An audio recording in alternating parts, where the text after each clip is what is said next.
오늘 말씀은 누가복음 1장 35절입니다.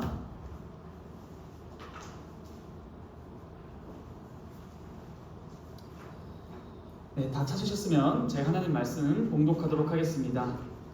천사가 대답하여 이르되 성령이 내게 임하시고 지극히 높으신 이의 능력이 너를 덮으시리니 이러므로 나실 바 거룩한 이는 하나님의 아들이라 일컬어지리라. 아멘. 오늘은 사도신경 예수 그리스도 기독론에 대해서 이어서 볼 건데요. 두 번째 조항인 그의 독생자 우리 주 예수 그리스도라는 이 네 가지의 이름을 배웠습니다. 오늘부터 배울 거는요. 여러분 이런 거 들어보셨어요? 니값 좀 해라. 이름대로 좀 살아봐 이런 말이잖아요. 자, 오늘은 이름을 그동안 배웠으니 이제는 그의 이름대로 행하신 사건을 보는데 바로 성령으로 동정녀, 즉 처녀가 잉태한 것을 배웁니다. 자, 여러분 예민한 사람은 제가 한 말 좀 방금 딱 캐치했을 거예요. 이름을 배웠으니 이제 그의 행하심을 듣는다라고 했죠. 그런데 첫 번째로 배우는 게 뭐라고요?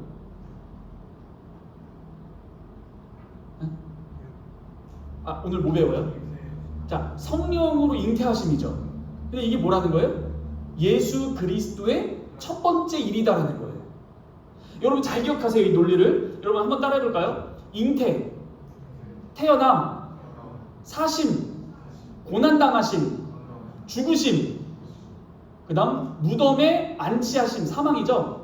여기까지가 예수 그리스도의 비하, 즉 낮아지심이에요. 이거 꼭 외우세요. 예수 그리스도의 사역은 이 두 개의 사역이에요. 낮아지심의 사역. 그럼 높아지심은 뭘까요? 부활, 승천, 보좌 우편에 앉으심, 그 다음 다시 오심. 이 네 가지가 높아지심, 승귀입니다.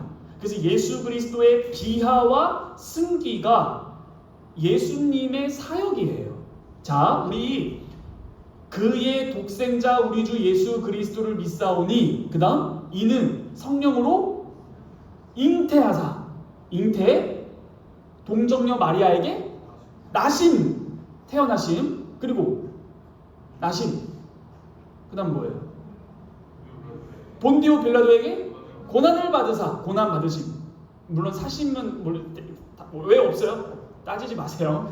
이거 짧잖아요. 이거 그렇게 하면은 왜 병은 안 고친 거, 왜 병 고친 거 이렇게 하면은 한도 끝도 없다. 자, 고난을 받으심, 고난을 받으사, 십자가에 못 박혀 죽으심. 그 다음 장사한 지 사흘 만에 죽은 자 가운데 살아나심인데 우리가 사도신경을 배울 때 지옥에 내려가심이라는 사도신경이 있다라고 했어요. 그걸 배울 겁니다. 죄송합니다. 저기 제가 나눠드리는 걸 깜빡했네요. 이거 두 개인데 하나씩.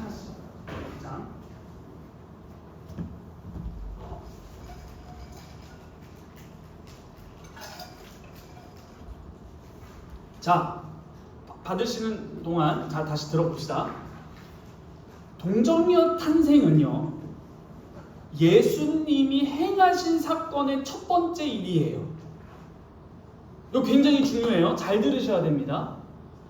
예수 그리스도의 동정녀 탄생을 이해하지 못하면 십자가도 이해하지 못합니다.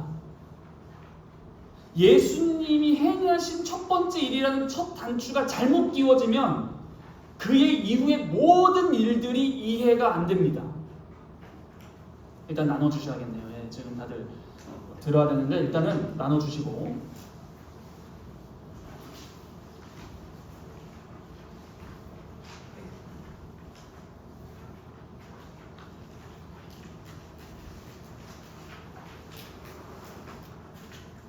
다 받으셨나요? 자, 일단 그거 안 보셔도 됩니다. 자, 저의 말 다시 들어보세요. 성령으로 잉태하사가 예수 그리스도의 그의 독생자, 그러니까 그의 독생자 우리 주 예수 그리스도라는 이름을 배운 후에 그의 행하심의 첫 번째 일이 성령으로 나심이라는 거예요. 그게 뭐예요? 예수 그리스도의 비하, 낮아지심의 첫 번째 사역이 잉태예요. 자, 그러므로 이거 잘 들으셔야 돼요. 성육신은 나심이에요? 잉태예요?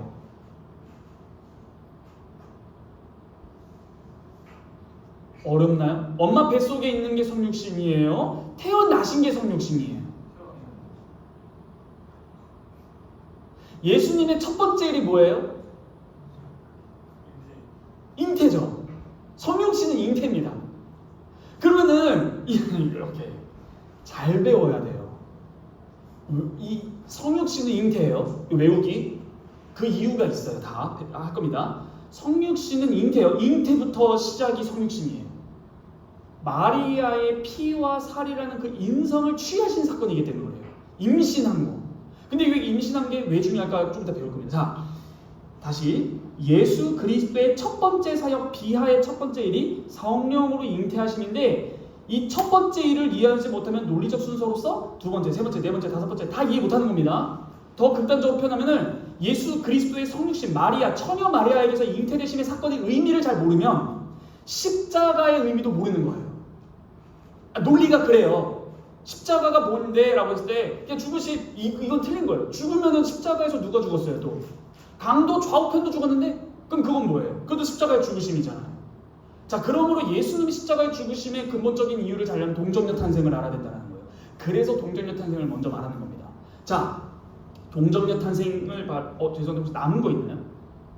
남은 거? 죄송합니다. 저도 지금 빨리빨리 해야 된다는 그 생각에 한 개밖에 없어요? 네. 현겸 형제도 하나밖에 안 받으셨어요? 아니요, 저는 두 개 받으셨어요? 하나 있어요? 네, 감사합니다.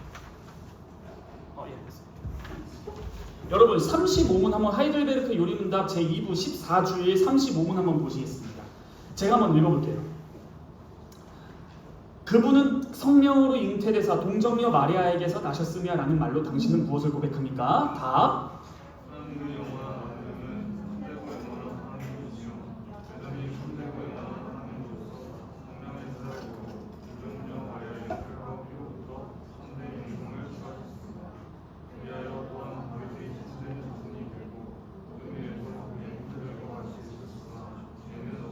자, 굉장히 중요합니다. 여기서 뭐라 말하냐면 예수님은 참된 영원한 하나님이시죠. 한마디로 성령으로 잉태되신 하나님이세요. 그리고 마리아에게서 나신 사람이세요. 그러므로 이 동정녀 마리아로부터 탄생한 사건은 완전한 하나님이자 완전한 사람이 되신, 즉 유일한 중보자이시다라는 사건이 이 성령으로 잉태된 사건부터 시작한다는 거예요. 이거 풀어가 보겠습니다. 자, 일단 이러한 동정녀 탄생을 이해해야 십자가 사건이 이해된다. 다시 말해, 동정녀 탄생은, 잉태는 하나님이자 사람인 사건의 시작, 예수 그리스도의 비하, 낮아지심의 사역의 시작이다라는 거예요. 하나님이자 사람, 완전한 하나님, 완전한 사람으로서의 시작입니다. 다시 말해서 동정녀 탄생은 다른 말로 이렇게 표현해야 돼요. 중보자의 탄생. 동정녀의 탄생은 중보자의 탄생이다. 이 중보자에 대해서 배워야 됩니다. 자, 이거 들을 거예요. 자, 여러분, 우리 19세기에서 20세기 초에, 19세기 말에서 20세기 초에 동정녀 탄생이 굉장히 핵심 논쟁 주제였어요. 왜 그랬을까라고 하면 이 시기에 뭐가 발달하면 자연과학이 발달됩니다. 자연과학이 막 발전이 돼요. 실제로 생물학이 체계를 갖추기 시작합니다. 생물학. 그랬을 때 이 자연과학, 특히 이 생물학이 체계를 갖춰서 20세기 말에는 이런 말이 나와요. 생물학이 물리학을 밀어내고 과학의 왕좌의 자리를 차지했다. 생물학이 물리학을 이겼다라는 표현까지 나옵니다. 자, 이런 식으로 생물학이 나름대로 발전하기 시작하는데 19세기 말 중에서 말, 즉 다윈이라는 사람 아시죠? 1859년 뭘 쓰죠? 종의 기원. 이 생물학이 엄청나게 발전되면 종의 기원을 씁니다. 그래서 생물학이 발전했는데 이와 함께 과학적 발전, 종의 기원을 통해서 동정녀 탄생 사건은 비과학적이다라는 것으로 집중을 해서 이제 비난을 합니다. 실제로 이 비판의 목소리가 굉장히 커졌을 때 놀랍게도 교계, 신학계에도 신학자들도 이 동정녀 탄생이라는 것을 말하지 말아야 된다는 움직임이 실제로 일어나고 자세히 말할 필요 없지만 구프린스턴이라는 신학교가 북장로교가 멸망을 해버립니다. 무슨 말이냐? 실제로 어떤 신학생 2명이 나는 동정녀 탄생을 안 믿는다라고 말을 하는데 그에게 목사 안수를 줍니다. 그로부터 완전히 이제 난리가 나는 거예요. 그러니까 동정녀 탄생을 안 믿어도 목사 안수를 주는 사건이 딱 일어나 버려서 그 구프린스턴에서 나온 게 그레이션 메이천이라는 학자가 미국 필라델피아의 웨스트민스터 신학교를 딱 세운 그 계기가 하게 됩니다. 여하튼 핵심은 뭐냐면은 동정녀 탄생이라는 것을 믿지 않기 시작했다는 거예요. 그런데 혹시 성경 읽어보시면 해 아래 새 곳 없다라는 말 아시죠? 그런 것처럼 동정녀 탄생을 부인하게 된 계기가 과연 과학 때문인가라고 했을 때 그렇지 않아요. 성경을 보면은 사도 요한 시대 당시에서부터도 이미 예수 그리스도의 육신으로 나심을 부정하는 일들이 많이 있습니다. 한번 성경을 한번 봐볼까요? 요한 1서 4장 2절에서 3절입니다. 요한 1서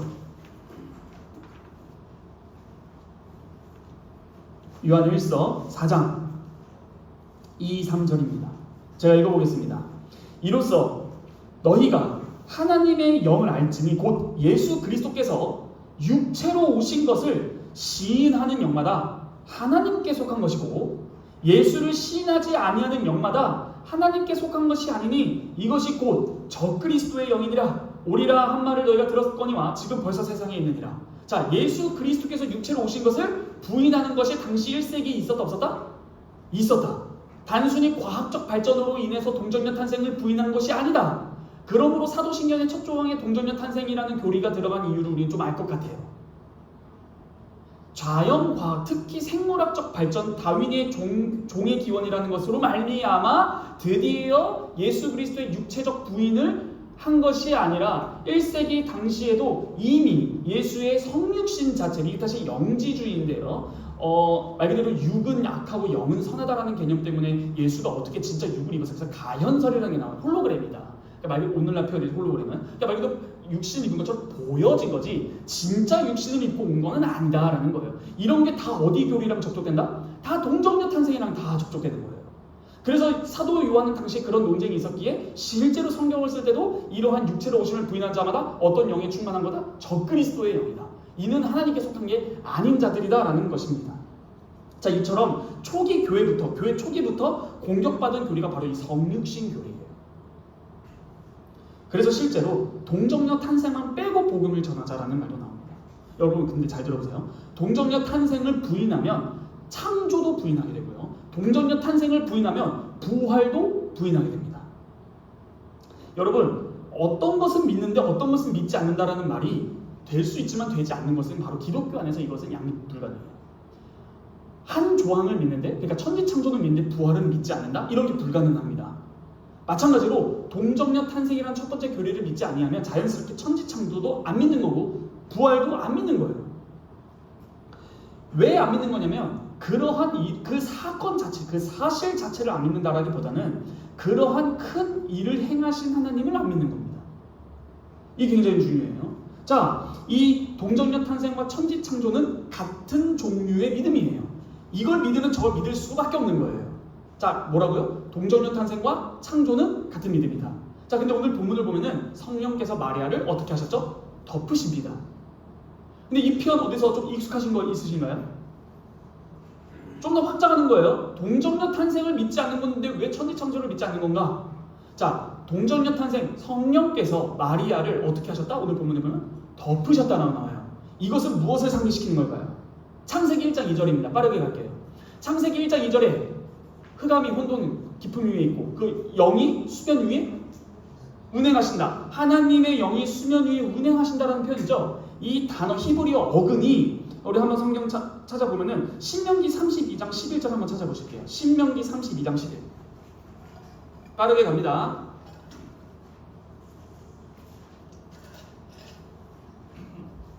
신명기 32장 11절 한번 읽어주세요. 한 분이 큰 목소리로 한번 읽어주시기 바랍니다. 마치 독수리가 자기 보금자리를 어지럽게 하며 자기의 새끼 위에 너풀거리며. 자, 여기까지. 그 너풀거림이 있죠. 날갯짓에서 이게 너풀거리면서 어미새가 그 알 감싸는 장면 있죠. 이게 원래 하나님의 영이 수면에 운행하실 때 그 운행이나 덮는 거 있죠. 날개. 그게 같아요. 다. 그래서 하나님이 천지창조 때 우리의 이미지는 뭐예요? 뭔가 물 쫙 있을 때 영이 쫙막 벼랑 위에 포뇨가 막 바다 위 달리듯이 뭔가 운행하신다 이런 거 떠올리죠? 그게 아니라 이렇게 덮으시는 거예요.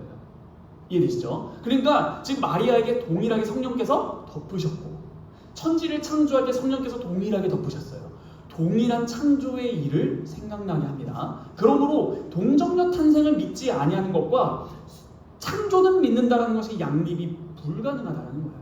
함께 갈 수 없다는 거예요. 왜요? 동일한 성령의 창조적 사건인데 왜 이건 믿고 이건 안 믿냐는 거예요. 불가능하다는 것입니다. 이해되시죠? 이런 것보다 더 나아갈 수 있지만 핵심은 결국에는 성령 하나님, 그러한 일을 행하신 하나님을 믿지 않는다는 것이기 때문에 동정녀 탄생은 안 믿고 난 부활은 믿는다. 동정녀 탄생은 안 믿고 나는 창조는 믿는다라는 말은 어불성설이다. 그게 불가능하다라는 것이에요.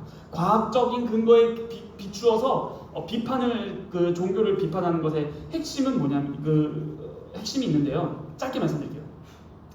오늘날 과학이 발전된 것으로 기독교를 굉장히 공격을 합니다. 그런데 여러분, 과학은 과연 절대적인가라는 것에 대한 질문을 한번 던져봐야 돼요.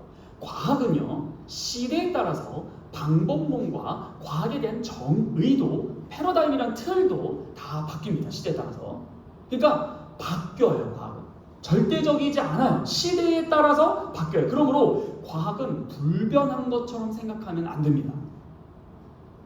그런데 성도들이 과학으로 오늘날 접근을 하는 것에 있어서 과학으로 자꾸 성경을 변증하려고 하거든요. 그건 되게 함정이에요. 함정.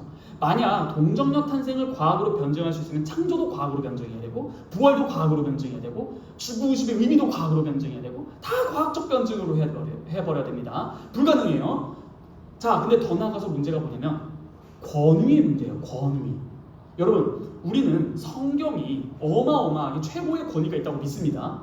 그런데 과학으로 성경의 사실을 입증하고 변증하려고 하는 것 자체가 권위를 어떻게 두는 거냐 하니 성경보다 과학적 권위를 위에 두는 거예요. 과학으로 자꾸 성경을 해석하겠다? 과학으로 성경을 통해서 뭘 증명하겠다? 그래서 흔히 창조과학이라는 거 들어보셨는지 모르겠지만 옳지 않습니다. 자꾸 과학으로 성경을 변증하려는 것은 불가능해요. 안 됩니다. 하면 안 돼요. 애초에 성경은 과학책도 아니에요. 더 나아갈 수 있지만 핵심은 권위의 문제다라는 거예요. 성경에 가장 권위가 있어요. 여러분 간단히 예를 들어서 여러분들이 하나님이 천지 창조했던 그 무에서 유가 되는 그 시점에 여러분들이 있었다고 칩시다. 천지 창조를 봤어요. 그래도 그 의미를 모릅니다. 마치 이런 거 같아요.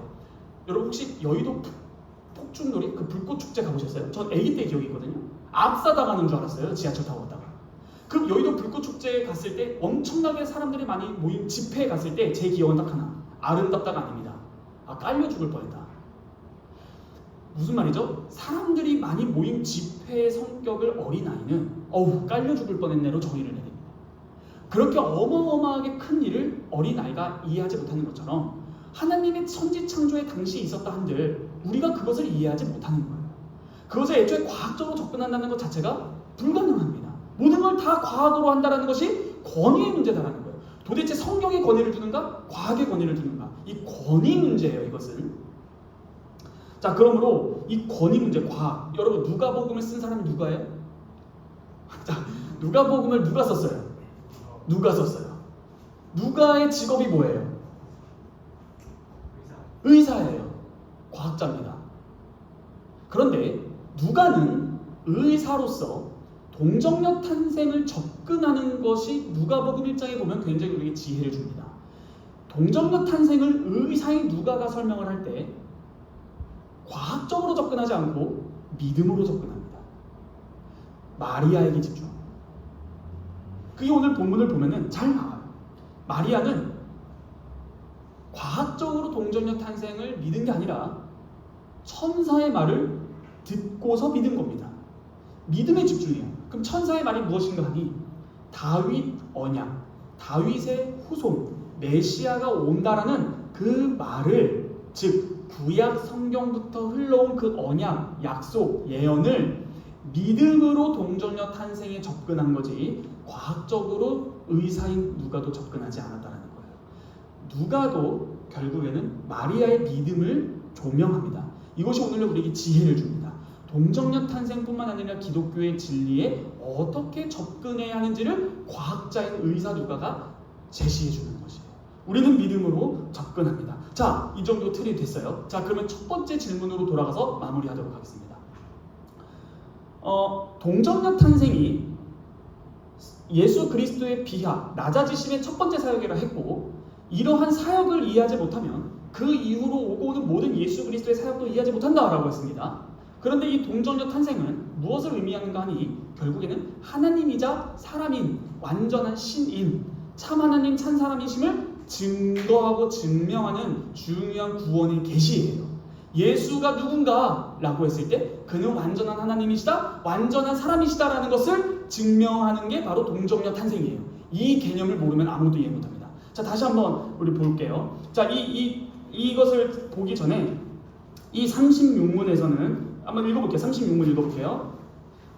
그리스도의 거룩한 잉태와 탄생, 동정녀 탄생이죠. 당신에게 어떤 유익을 줍니까? 다.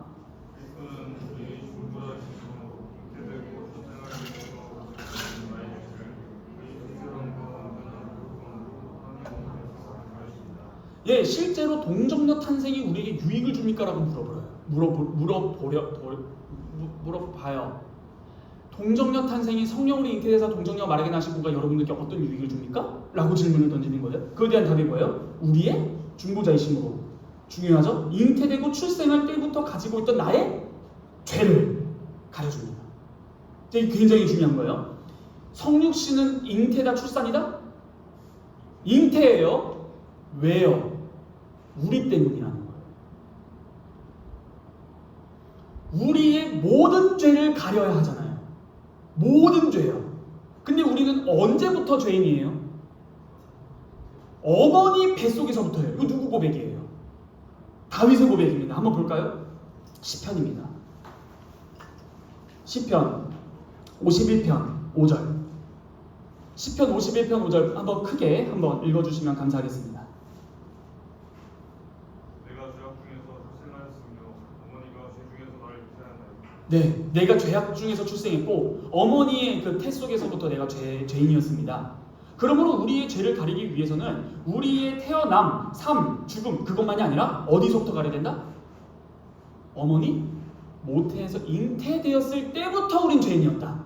그러므로 우리의 모든 죄를 가리기 위해서는 예수 그리스도가 필요한 그 중보자가 필요한데 우리의 모든 죄를 가리려면 어디서부터 가려야 돼요? 모태부터예요. 이게 당신에게 유익을 준다는 거예요. 동정녀 마리아에게 잉태되사. 자, 그런데 더 살펴볼 게 있어요. 36문에서는 결국 동정녀 탄생은 어떤 거랑 연결시키는가니 중보자와 연결시킵니다. 여러분 잘 기억하세요. 동정녀 탄생이 말하고자 하는 것은 뭐다? 중보자의 탄생이다. 중보자의 탄생이다. 여러분 그러면 중보자가 뭐예요? 중보자가 되는 조건이 뭐예요? 라는 거예요. 이거를 제가 나눠드릴 그 하이델베르크 16문 6주일 16, 7, 8문 있죠? 자, 여러분, 자, 이거 한번 맞출 겁니다. 18, 7, 6으로 넘어갈 거예요. 중보자가 뭐냐? 중보자의 세 가지 조건이 있어요. 18문입니다. 뭐예요?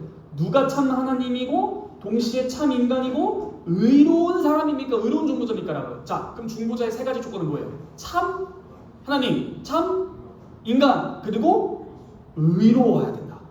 입니다. 자, 그럼 올라가 볼게요. 17문. 중보자는 왜 동시에 참 하나님이셔야 합니까? 이유가 뭐예요? 라고 했을 때 답은 그의 신성의 능력으로 하나님의 진노의 짐, 영원한 그 진노의 짐 심판을 어디에? 그의 인성에 짊어져야 하며 또한 의와 생명을 인성으로서 획득해서 우리에게 돌려주기. 쉽게 말해서 이거를 다른 말로 표현하니까 헌집 줄게 새집다오. 그 우리의 모든 죄, 인성, 인간으로서의 모든 죄, 잉태부터 죽음까지의 모든 죄를 그분의 인간됨, 인성에 짊어져야 하는데 왜 하나님이셔야 해요? 그 짊어져야 하는 짐이 하나님의 진노가 무한하기 때문이에요. 그 무한하심은 하나님만 짊어질 수 있는 무한함입니다. 그러므로 하나님의 진노가 무한하기 때문에 그 무한한 형벌을 다 담당할 사람은 하나님밖에 없다. 그러므로 중보자의 첫 번째 자격 요건은 하나님이어야 돼요. 자, 그럼 16문 둘째. 중보자는 왜 참 인간이고 의로워야 돼요? 다 하나님의 의는 죄 지은 인간이 죄값을 치르길 요구하는 이게 뭐죠? 구속. 죄값 치러라. 그런데 누구든지 죄인인 사람으로서는 죄인이 누가 죄인이 죄인을 어떻게 삽니까? 죄인이 너부터 죄 사함을 받아라 이런 거죠. 그러므로 죄를 지은 사람이 담당해야 돼요. 그러므로 참 사람이 필요해요. 근데 왜 의로워야 돼요? 죄인이 죄인을 담당하지 못하니까. 그러므로 그는 죄가 없어야 됩니다. 그래서 죄는 없으십니다. 자, 그러므로 중보자의 세 가지 요건이 간략하게 됐습니다. 첫째, 유일한 중보자는 우리를 하나님으로부터 구원할 중보자는 하나님이셔야 한다. 둘째, 사람이어야 한다. 셋째, 의로워야 한다. 이러한 개념을 됐죠? 여러분 이거 외워야 되는 거예요. 중보자는 뭐다? 하나님, 사람, 참 하나님, 참 사람, 의로운 자. 자, 이 개념을 가지고 다시 36문으로 가볼게요. 35문. 자, 그렇다면 이 동정녀 마리아는 곧 무슨 뭐다? 중보자 탄생. 동정녀 마리아 탄생은 중보자 탄생이다. 외우세요. 그러면 중보자 탄생이다. 그럼 중보자의 세 가지 요건이 뭐예요? 하나님, 사람, 의로움이죠. 자, 그러면 35문의 답을 한번 봅시다. 뭐가 나오는지 잘 파악하셔야 돼요. 하나님의 영원한 아드님은 참되고 영원한 하나님이시며 여전히 참되고 영원한 하나님으로서 그 뭐예요? 참 하나님이시네요. 그 다음 성령의 사역으로 동정녀 마리아의 살과 피로부터 참된 인성, 그 뭐예요? 사람이겠네요. 그 다음 세 번째 뭐예요? 그리하여 또한 다윗의 참된 자녀 되고 모든 일이 그 형제와 같이 되셨으나 죄는 없으십니다. 죄인이 아닌 완전한 의로운 존재다. 그러므로 이 35문이 결국에는 동정녀 탄생은 중보자의 탄생이고, 중보자는 결국 우리의 죄를 사하실 유일한 중보자여야 되는데 그 조건이 하나님, 사람, 의로운 자가 35문에 담겨있는 거예요. 그러므로 마치겠습니다. 여러분, 동정녀 탄생은 뭐다? 중보자의 탄생이다. 그럼 중보자의 작용 요건은 뭔가? 하나님, 사람, 의로운 자여야 한다. 왜 이것이 우리에게 유익을 줄까? 잉태부터 죽음까지 우리의 모든 죄를 가려줄 유일한 중보자이기 때문이다. 이거예요. 이게 우리가 동정녀 탄생을 절대 견지해야 되는 유일한 이유입니다. 이게 부정되잖아요? 어떻게 되는 거예요? 십자가가 부정된다니까요. 그가 어떻게 나의 죄를 대신해서 죽을 거야 라는 세 가지 요건이 다 이상해져 버려요. 하나의 근간이 흔들리면 집은 무너집니다. 여러분, 이거 말하고 마칠게요. 이 세상 사회의 복지 제도의 목표가 뭔 줄 아세요? 이런 문구 캐치프레이즈예요. 요람부터 죽음까지입니다. 당신의 모든 삶을 책임지겠습니다. 맞죠? 기독교는 뭔 줄 아세요? 요람부터가 아니에요. 잉태부터입니다. 여러분들도 그렇고 여러분들의 자손도 그렇고 임신했을 때부터 예수 그리스도께서 그의 모든 죄를 다 사하셨다. 시간상 원래 더 할 게 있는데 여기서 뭐가 나오냐면 유아 세례가 나옵니다. 왜요? 여기서부터 유아 세례가 나와. 이거는 신학적 깊이가 있어요. 우리가 저번에 그리스도인 했을 때 갓난아이의 젖먹이 입으로부터 원수를 잠재우고 이기도 나온다 했죠? 그럼 갓난아이가 뭘 한다 했죠? 어떤 직분을 수행한다 했어요? 와, 선지자. 그럼 어떻게 아기가 선지자고 우리가 선지자입니까? 그리스도를 믿음으로 그의 지체가 되었고 그의 기름 부음에 우리가 참여했다. 자, 이런 전체적인 그림으로 나아가야 되는데 오늘 시간상 여기까지 하겠습니다. 정리할게요. 우리는 절대적으로 동정녀 탄생을 지켜야 합니다. 이건 권위의 문제예요. 믿음의 문제예요. 근데 이 믿음의 문제가 어디까지 연결된다? 우리의 구원의 문제입니다. 우리의 구원의 문제예요. 그러므로 나의 생명이 시작한 곳부터예요. 나의 생명이 시작한 곳부터. 그래서 요람부터 무덤까지가 아니라 잉태부터 무덤까지가 당신의 모든 하나님 앞에서 죄를 가지는 기독교의 유일한 진리입니다. 이거 실천적 사항 하나 말씀드릴게요. 여러분, 오늘날 진짜 짧게 말할게요. 오늘날 많은 결혼의 그 시기가 늦춰졌죠. 그래서 실제로 과학적인 그런 진리로 인해서 임신이 안 되죠. 안 되잖아요. 그럼 뭐예요? 그래서 임신하려고 뭐 하잖아요. 요즘 막 많이 TV에도 많이 나오잖아요. 시험관 수술하잖아요. 그래서 아이를 가지려고 하는 거잖아요. 시험관 수술은 기독교 윤리적으로 옳을까요? 안 옳을까요? 시험관 할 때 어떻게 하는 줄 아세요? 네? 여러 개 해서 정작 여러 개 해서 만들죠. 그러면 여러 개 임신시켜 놓는 거잖아요. 그리고 좋은 DNA 유전자를 취해서 나머지는 어떻게 해요? 어떻게 해요? 폐기하죠. 기독교 진리는 뭐라 했어요? 요람부터 무덤이에요? 잉태부터입니다. 살인죄예요. 그러면 어떻게 심각 하지 말라? 아예 하지 말라 그게 아니라 하나만 하세요. 나중에 섭리에 대해서 그래요. DNA가 안 좋으면 내 자식 아닙니까? 사람 새끼 아니에요? 그 하나님의 형상이에요. 여러분 우리가 진리를 잘 배워 독점 예탈에서 수정관? 시험관까지 나오는 거예요. 우리는 실천적으로 나아가는 참된 기독교예요. 동정녀 탄생은 우리의 윤리뿐만 아니라 우리의 구원까지 담겨있는 우리의 삶에 대한 총체에 대한 진리예요. 기도하겠습니다. 거룩하신 하나님 아버지 감사합니다. 동정녀의 탄생은 중보자의 탄생이요 중보자의 세 가지 요건은 참 하나님, 참 사람, 의로운 자라는 것이었고 결국에는 동정녀의 이 처녀 마리아에서 잉태된 사건이 완전한 하나님이시라는 사건이고 마리아의 인성을 취한 그 완전한 사람이라는 것이고 또한 성령의 역사로 말미암아 마리아의 죄로부터 보호받은 죄가 없으신 분이라는 사실이 동정녀 탄생이라는 것을 생각했을 때 주님 저희가 이걸 어떻게 부인합니까? 십자가에 나를 대신해서 죽으신 그 중보자가 정말 하나님이고 사람이고 의로운 자라는 사실이 우리의 구원의 조건이 되는데 어떻게 동정녀를 부인합니까? 아니 동정녀를 어떻게 우리가 그동안 알고 있었습니까? 그냥 그랬거니 어떤 기적적인 사건이었거니 그게 아니라 동정녀 사건은 우리의 신앙 고백처럼 어떤 유익을 주냐 했을 때 우리의 모든 죄, 요람부터가 아닌 잉태부터 무덤까지 우리의 모든 죄를 하나님 앞에서 가려주는 하나님의 구원 사건입니다. 이 동정녀 사건, 이 동정녀 잉태, 마리아 처녀 마리아에게서 난 이 동정녀 사건을 저희가 하나의 우리의 관계가 없는 일로 생각하지 않게 하여 주시고 성령께서 이 자리에 참여한 모든 자들에게 이 의미를 더욱더 깊이 깨닫게 하여 주시옵소서. 이 모든 말씀 우리 주 예수 그리스도의 이름으로 감사하며 기도하옵나이다. 아멘.